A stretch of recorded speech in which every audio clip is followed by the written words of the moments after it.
Mesdames et messieurs, bonjour à toutes et à tous et bienvenue sur un nouvel épisode de notre message. Aujourd'hui, nous allons recevoir l'apôtre Michael Oropo dans son message intitulé Les 5 facteurs qui définissent ou qualifient votre service dans la maison de Dieu. Les 5 facteurs qui définissent ou qualifient votre service dans la maison de Dieu. Alors que notre message sera une série, nous vous exhortons donc à vous connecter et à rester connectés afin de suivre, d'accord, toute la série du numéro 1 jusqu'à la fin de notre message afin de mieux comprendre. Si tant est que vous avez la passion ou le désir d'être ouvrier dans la maison de Dieu, de servir le royaume de Dieu, de servir la maison de Dieu, d'être travailleur, d'être ministre de Dieu, etc. Donc, ceci est votre plateforme préférée pour nourrir votre esprit et nourrir votre âme. Alors, accrochez-vous et on y va.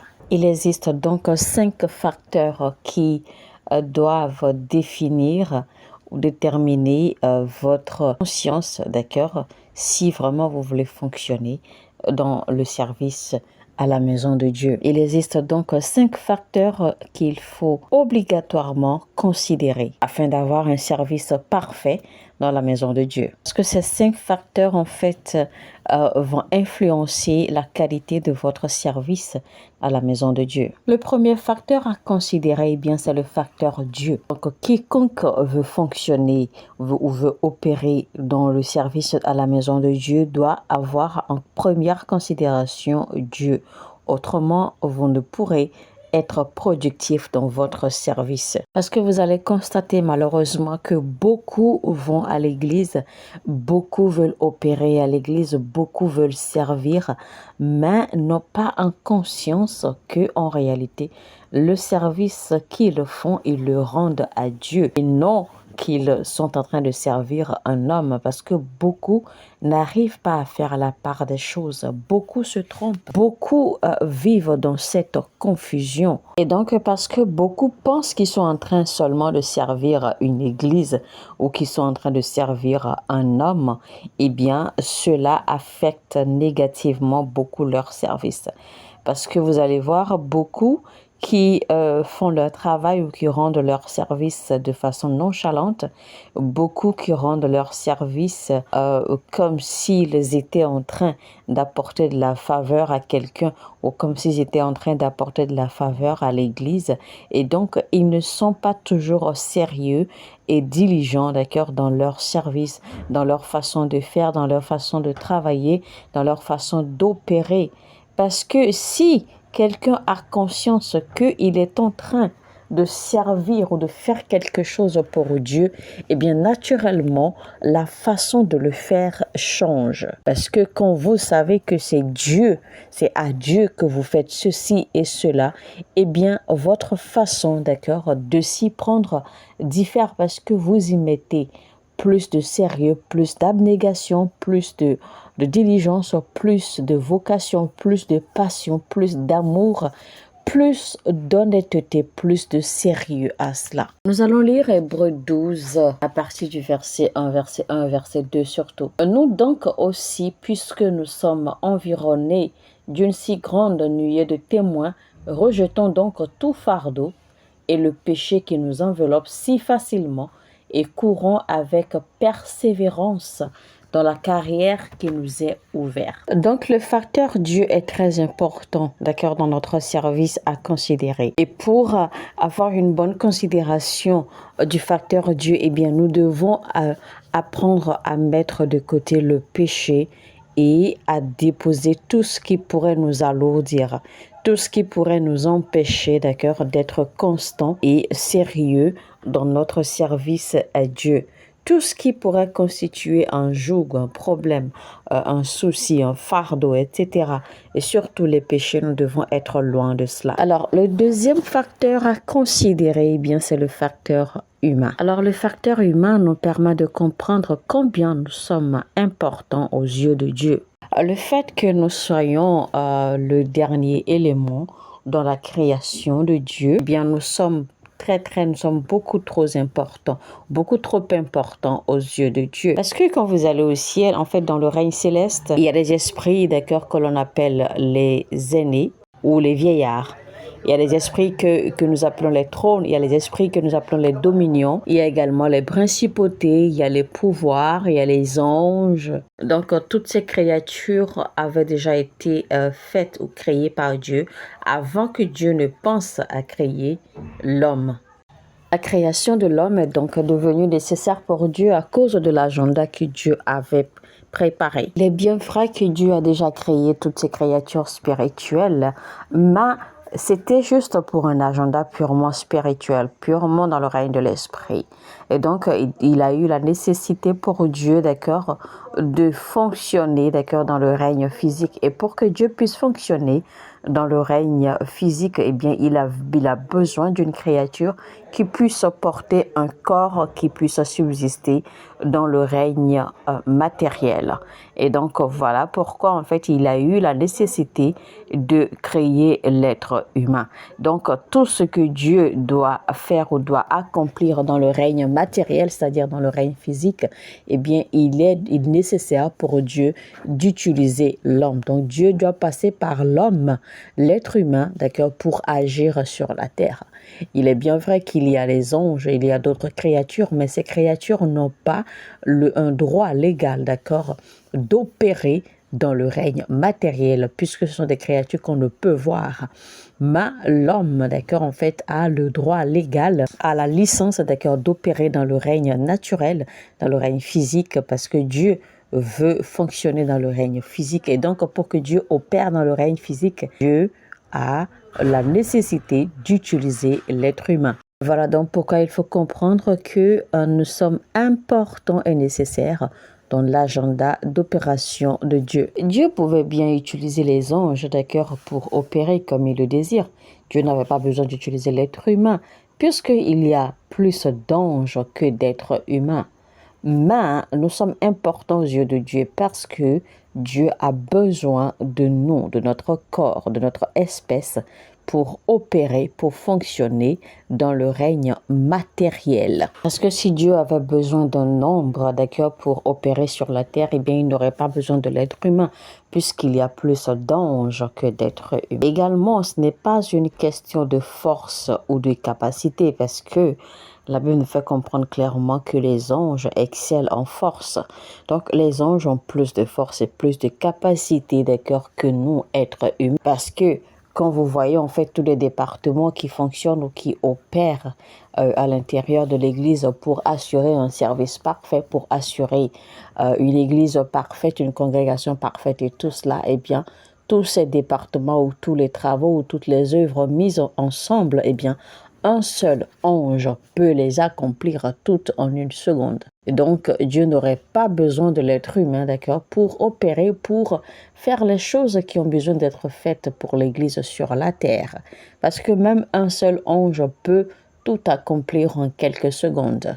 En lisant la Bible, vous allez découvrir qu'un seul ange a traversé le camp de l'ennemi et a éliminé 185 000 personnes en une seule nuit. Donc, imaginez un peu la force et la capacité un seul ange peut déployer en une seule nuit, d'accord, pour éliminer 185 000 ennemis en une seule fois. Un être humain ne peut jamais faire cela. Donc, vous voyez, donc si Dieu devait en fait compter sur la force ou la capacité ou le nombre pour accomplir les choses qu'il a besoin d'accomplir sur la terre et surtout pour l'Église, eh bien Dieu n'aurait pas eu besoin de l'être humain. Mais pour fonctionner dans ce règne matériel, eh bien Dieu a besoin de l'espèce humaine.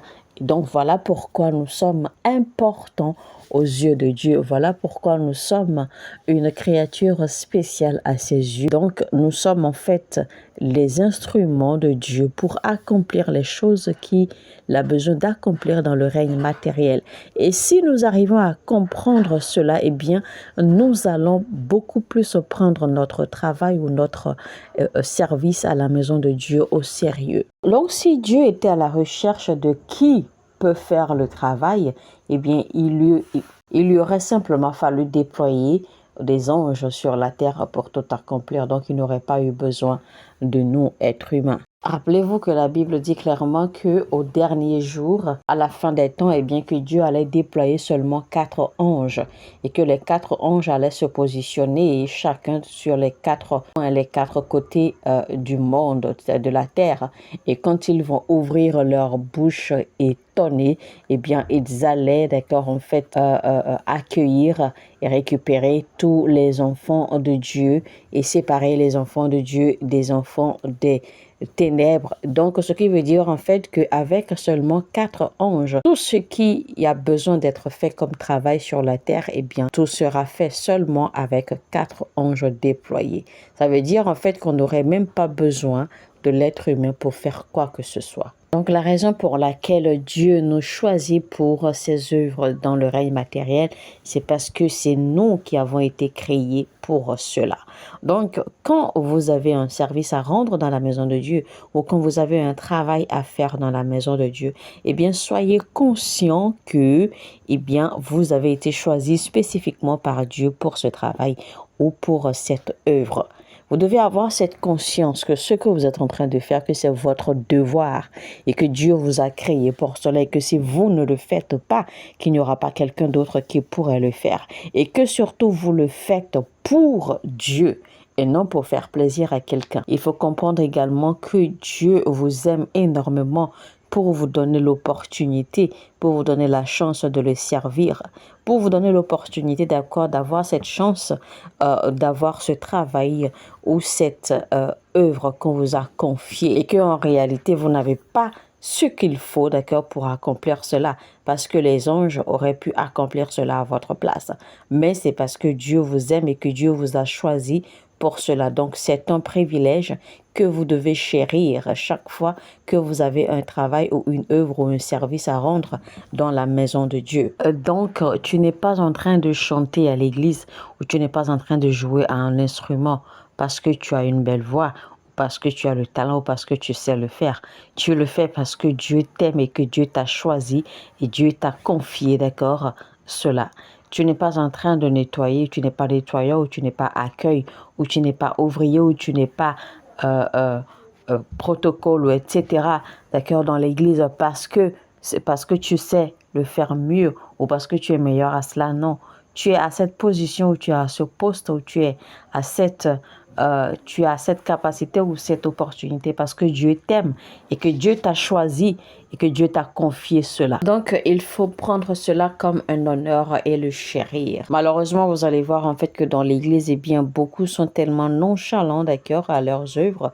Beaucoup veulent se faire plier avant de faire quelque chose dans l'église. Même quand ils ont choisi eux-mêmes, d'accord, de servir à l'église, mais quand c'est le moment de servir ou de faire ce qu'ils ont choisi eux-mêmes ou ce qui leur a été confié, bien, ils veulent se faire plier, ils veulent qu'on les supplie, ils veulent qu'on les encourage, ils veulent qu'on les édifie, ils veulent qu'on leur donne quelque chose, ils veulent qu'on les supporte, ils veulent qu'on fasse ceci et fasse cela, etc., etc. Donc, ils pensent en fait qu'ils sont en train de faire plaisir à quelqu'un ou qu'ils sont en train de rendre une faveur à quelqu'un. Malheureusement, c'est ce que nous constatons dans l'Église, ce qui ne devrait normalement pas être le cas. Imaginez un instant l'honneur que Dieu a mis, que l'honneur que Dieu a placé sur l'être humain. Imaginez un peu notre Seigneur Jésus-Christ qui, avant sa mort et sa résurrection, en fait, a confié l'Église à Pierre et aux autres apôtres. Mais à la mort de notre Seigneur Jésus-Christ, bien, quand notre Seigneur est monté au ciel,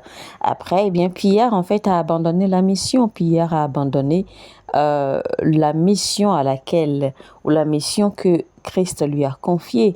Et Pierre Pierre est retourné, d'accord, à son activité de pêche normalement. Et il a fallu que notre Seigneur Jésus-Christ revienne, d'accord, sur terre pour lui apparaître à la rive de la rivière ou de la mer. Et il s'est assis avec lui, il a partagé le poisson qu'il a pêché avec lui et il a discuté avec lui et il lui a posé la question de savoir s'il l'aimait plus que son activité de pêche 3 fois.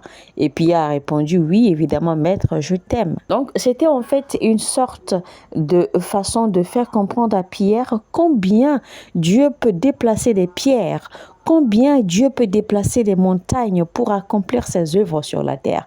Combien Dieu peut déployer les anges, d'accord, pour accomplir cette mission qu'il nous a confiée sur la terre. Mais Dieu a choisi de nous honorer, êtres humains, en nous confiant ses œuvres, en nous confiant cette mission. Et nous jouons avec cela, nous badinons avec cela, nous prenons cela à la légère, nous ne prenons pas cela nous donnons pas de l'importance à cela. Donc il a fallu que Jésus-Christ rappelle à Pierre combien Dieu a la capacité ou la possibilité d'utiliser d'autres moyens pour accomplir ce qu'il veut accomplir sur la terre. Mais il a choisi de nous choisir, nous, êtres humains, pour nous confier cette tâche.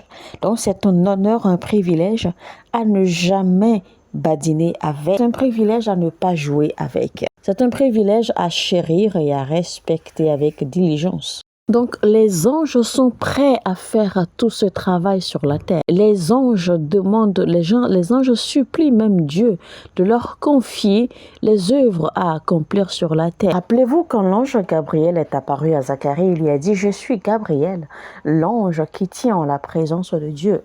Donc, vous savez, c'est un honneur, c'est un grand honneur de tenir en la présence de Dieu. C'est un grand honneur de tenir dans le tabernacle de Dieu pour le servir. Il faut également comprendre que ce n'est pas tous les anges qui ont le privilège de tenir et de servir en la présence de l'Éternel également. Donc, c'est un privilège pour nous que Dieu nous ait choisis pour tenir dans son tabernacle en tout temps pour le servir. Et donc, quand te confie maintenant une tâche ou un service dans la maison de Dieu et tu joues avec cela, tu prends cela à la légère, tu n'y accordes pas d'importance ou tu le fais avec nonchalance ou tu le fais avec désintéressement ou tu le fais sans amour et sans passion, sans honnêteté, etc. C'est donc un honneur de servir dans le tabernacle de Dieu, donc ne prenez jamais cela à la légère. Ce sont des facteurs, les facteurs que je vais vous enseigner dans ce message, ce sont des facteurs que si vous les comprenez, eh bien cela va changer complètement votre perception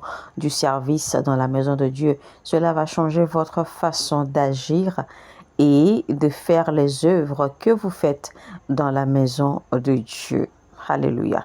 Et c'est seulement ainsi que vous pourriez véritablement jouir des avantages qui sont liés à servir dans le tabernacle de Dieu. Alors, mesdames et messieurs, nous allons passer au troisième facteur, mais ceci, on se retrouve dans la deuxième partie de notre message. Sur ce, je vous dis à très très bientôt. C'était donc la première partie de notre message, les 5 facteurs qui influencent ou définissent votre service dans la maison de Dieu.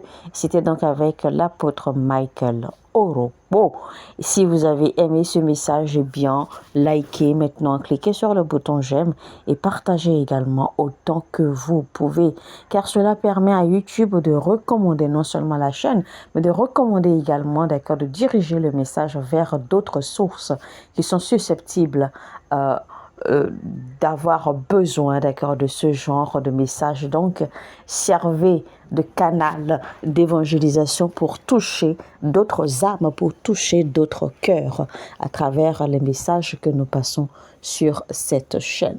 Si vous n'êtes pas encore abonné, alors abonnez-vous maintenant, cliquez sur le bouton activez la cloche de notification, bien sûr, afin de ne rater aucun de nos messages et attendez incessamment la deuxième partie de ce message. Surtout, restez connectés, restez câblés pour suivre les 5 facteurs jusqu'à la fin.